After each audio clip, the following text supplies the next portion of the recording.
अस्सलाम वालेकुम दोस्तों, most welcome to the health tips eco. दोस्तों, आज हम एक बहुत अहम टॉपिक पढ़ने जा रहे हैं और वो है Erik Erikson theory of psychosocial development. सही है। ये इतनी अहम टॉपिक है कि जिसके करिकुलम में भी ये टॉपिक प्रेजेंट होता है तो इससे खामखा 3-4 एमसीक्यूज़ या क्वेश्चन आ सकते हैं। सही है। जिस किसी के भी पेपर मैंने चेक कर लिए हैं या जहाँ पे मैंने पढ़ाया है तो उन सब में ये एमसीक्यू एग्ज़ाम के रिलेटेड ये बहुत अहम होता है। और वैसे भी इसमें क्या बयान होती है, इसमें आपके बर्थ से लेकर आपकी डेथ तक जितने भी सफ़र आप तय कर रहे होते हैं वो सब इसमें कलेक्ट हुई है। सही है। तो इंशाल्लाह बहुत आसान तरीके से मैं आपको समझाऊंगा, लेकिन आपकी अटेंशन की बहुत ज़रूरत है। सही है। तो आइए स्टार्ट करते हैं। सबसे पहले Ericsson theory of psycho social development. ये जो एरिक्सन है यही जिसने प्रपोज किया है, ये उसका नाम है। सही है। तो थ्योरी इसने पेश क्या था, क्या थ्योरी पेश की थी? Psycho social development. अभी आप इस नाम को समझें। सही है। साइको मीन कॉग्निशन, मतलब ब्रेन के रिलेटेड है। सोशल मीन माशरे में किस तरह ज़िंदगी गुजारते हैं, सोशल ना, समझ गए। और डेवलपमेंट किस तरह हम क्या ग्रोथ होती है। सही है। हम किस तरह एक अपनी ज़िंदगी में किस तरह डेवलप हो सकते हैं। तो ये जो एरिक्सन है, इसकी जो पैदाइश थी वो 1902 में ये पैदा हुए थे एंड ही डाइड इन 1994। सही है। और ये जो थ्योरी है ये इसने 1950 में इसने प्रपोज किया था। सही है। जो स्टेजेस हैं वो देखते हैं।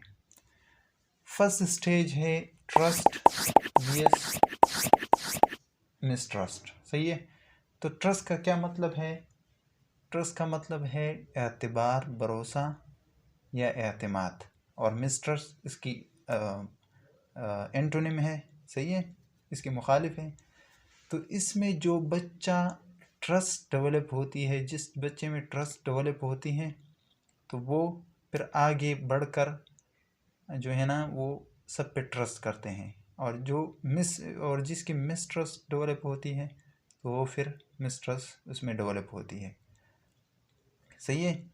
एग्ज़ाम्पल मैं आपको देता हूँ। एक बच्चा होता है, वो अपने माँ बाप के साथ इजीली बैठता है या बैठती है। सही है।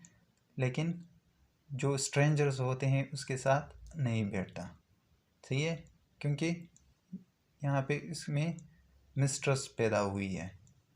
और इसकी जो ड्यूरेशन है वो बर्थ टू 12 मंथ्स होती है।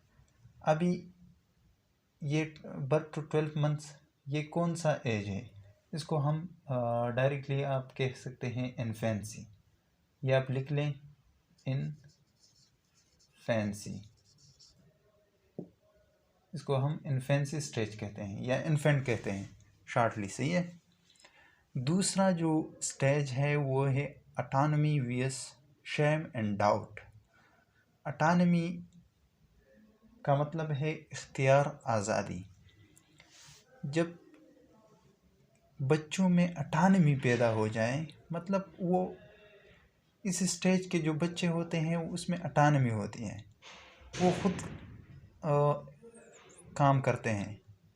जो भी काम करता है वो खुद करता है। आप उसको पैसे दें, वो जाके दुकान में चिप्स लेता है, अपनी मर्ज़ी करता है बस। आप उसको जितने भी बोलो कि चिप्स मत लेना या इसी तरह गम वगैरह मत लेना, तो अपना मर्ज़ी करता है। और जब आप उसको डांटोगे तो उसमें क्या डेवलप होगी? Shem and doubt. वो उसको शेम उसमें डेवलप होगी और डाउट, शक उसमें डेवलप होगी कि यार ये इसमें क्या मसला है कि ये जो मेरे पेरेंट्स है वो मुझे अलाउ नहीं कर रहा। सही है। और इसकी जो ड्यूरेशन है वो 18 मंथ्स टू 3 इयर्स का होता है। सही है। और इसको हम अर्ली चाइल्डहुड भी कह सकते हैं, अर्ली चाइल्डहुड। सही है। उसके बाद जो 3rd नंबर स्टेज है वो इनिशिएटिव वीएस गेल्ट। इसमें बच्चा क्या करेगा, इसमें आगाज़ करेगा किसी चीज़, किसी काम या किसी भी इवेंट का आगाज़ करेगा। अगर ये इसमें सक्सेस हो जाए तो ये इनिशिएटिव बन जाएगा। अगर इसमें इसको नाकामी का सामना पड़ा तो ये गिल्ट बन जाएगा। सही है। अभी गिल्ट का मतलब क्या हुआ, गिल्ट का मतलब है जुर्म गुनाह ख़ता। तो ये महसूस करेगा कि यार ये तो मैंने गलती कर दिया है। और इसकी जो ड्यूरेशन है वो 3 इयर्स टू 6 इयर्स का होता है। और इसको हम लेट चाइल्डहुड भी कहते हैं। सही है। अभी 4th नंबर पे है इंडस्ट्री वीएस इंफीरियरिटी। सही है। तो इसमें बच्चा, ये आप जो एज है इसको देख लें फिर, 6 इयर्स टू 12 इयर्स। इसमें बच्चा क्या करता है, स्कूल गोइंग होता है। इसमें स्कूल स्टार्ट करते हैं ना 12 इयर्स तक। तो इसमें या तो ये इंडस्ट्री अपना एक रुतबा बनाएगा वीएस। अगर इसमें ये फेल हो जाए, मतलब नाकाबिल हो या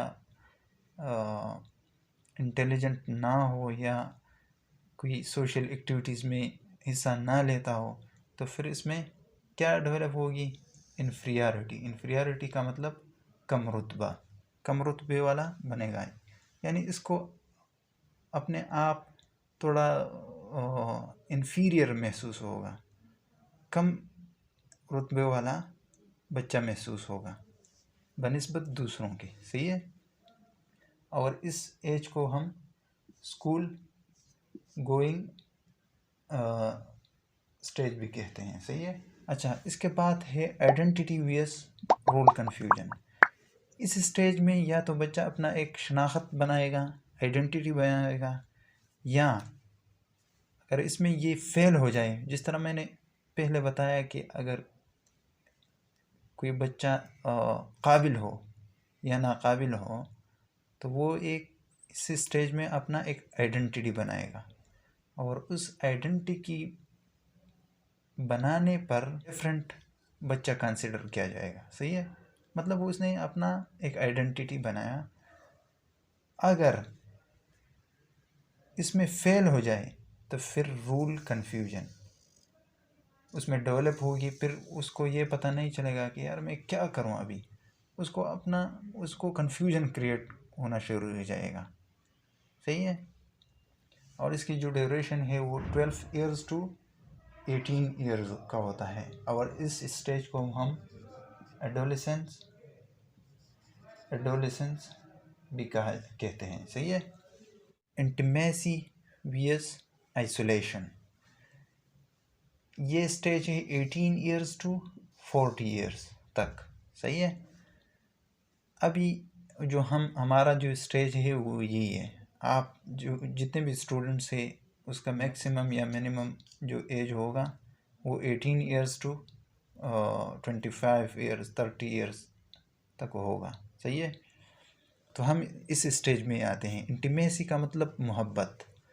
या तो ये जो बच्चा है या तो इस स्टेज में या तो अपना एक मोहब्बत तलाश करेगा और उसको अचीव करेगा, इंटीमेसी। सही है। अगर इसमें ये फेल हो गया, किसी दोस्तों के साथ उसका रहन सहन मतलब फेल हो गया, कोई दोस्त नहीं बनता, तो इसमें फिर ये फेल होकर आइसोलेशन इख्तियार करेगा। सही है। मतलब ये सोशल आइसोलेटेड पर्सन फिर होगा। और इसका जो ड्यूरेशन है वो 18 इयर्स टू 40 इयर्स तक है।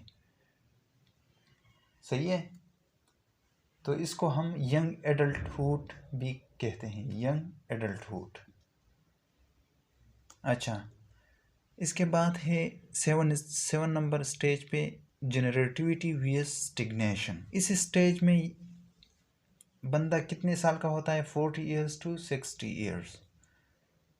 इसमें या तो ये जनरेटिविटी, इसका इनकम का जनरेशन होगा, मतलब बहुत वसी कारोबार होगा, इनकम होगी बहुत ज़्यादा, इसके बच्चे होंगे, सही है। अगर इसमें ये फेल हो जाए, मतलब इसका कोई भी इनकम नहीं होगा, कोई कारोबार वगैरह नहीं हो, तो इसमें ये फेल होकर फिर क्या बनेगा? स्टिग्नेशन, इसकी पर्सनालिटी में स्टिग्नेशन बनेगा, पैदा होगी। स्टिग्नेशन का मतलब है डिप्रेस्ड, ये हर टाइम डिप्रेस होगा। और इसकी जो ड्यूरेशन है वो 40 ईयर्स टू 60 ईयर्स का होता है, सही है। इसके बाद है 8 नंबर स्टेज पे है इंटेग्रिटी वीएस डिस्पेयर। इंटेग्रिटी का मतलब सालमियत, वीएस डिस्पेयर का मतलब है मायूसी। इस स्टेज में जिस तरह मैंने बताया कि यहाँ पे जनरेटिविटी में अगर इसकी इनकम परफेक्ट हो तो यहाँ पे इसको इंटेग्रिटी, इसको सालमियत मिलेगा, ये अपने बच्चों पर डिपेंडेंट नहीं होगा, सही है। तो ये सालमियत होगा, अपने ज़िंदगी में बहुत खुश होंगे। विस डिस्पेयर, अगर इसमें ये फेल हो जाए, इसमें ये नाकाम हो जाए तो फिर क्या बनेगा? डिस्पेयर, इसमें मायूसी पैदा होगी और ये मायूस होगा। अभी हम क्या करेंगे, इसको याद कैसे करें? एमसीक्यूज़ में एग्ज़ाम में आते हैं कि ट्रस्ट का दूसरा स्टेज कौन सा है, तो मिसट्रस्ट, ये तो आसान है। फ़र्ज़ करें आपको आ गया कि ऑटोनॉमी का दूसरा स्टेज का क्या है, जो अपोजिट स्टेज है, तो ये हम भूल सकते हैं, उस वक़्त हमें याद नहीं आता कि यार कौन सा होता है, सही है। तो इसका जो न्यूमोनिक है वो भी मैं लिख देता हूँ, सही है। अच्छा, अभी जो न्यूमोनिक है वो है my sexy girl in red is sucking dollars. Sentence का मतलब है कि जो मेरा जो गर्लफ्रेंड है जो रेड क्लॉथ्स में है, वो किस चीज़ को पसंद करती है? डॉलर्स को, सही है। तो अभी किस तरह आप इसको रिलेट कर सकते हैं इस पूरे थ्योरी के साथ? देखिए, इसका फर्स्ट जो वर्ड है वो मिसट्रस्ट है, सही है। ट्रस्ट वियस मिसट्रस्ट, ये फर्स्ट है। सेकंड पे क्या है? ऑटोनॉमी है, तो इसका जो अपोजिट है वो एस का मतलब शेम, सही है। जो थर्ड नंबर पे है इनिशिएटिव, इसका जो अपोजिट है वो है क्या? जी, गर्ल, तो गिल्ट, सही है। ये थर्ड नंबर पे हो गया। और फोर्थ नंबर पे क्या है? इन, आई, तो इन क्या? इन्फीरियरिटी, सही है। रिड, आर, रूल, कन्फ्यूजन। इज, फिर आई आ गया, तो फिर आइसोलेशन। ये सिर्फ याद रखें कि बस फर्स्ट जो है ये इन्फीरियरिटी है, और जाहिर सी बात है जब हमारा उम्र बढ़ता जाएगा तो हम आइसोलेशन की तरफ जाएंगे, तो आइसोलेशन, सही है। फिर सकिंग, एस, स्टेग्नेशन, और आखिर में डॉलर्स, डी जो है ये डिस्पेयर, सही है। तो उम्मीद करता हूँ आपको ये वीडियो पसंद आई होगी, तो वीडियो को लाइक और सब्सक्राइब ज़रूर कर देना। Thank you. मिलते हैं एक नई वीडियो में, तब तक के लिए अल्लाह हाफिज़।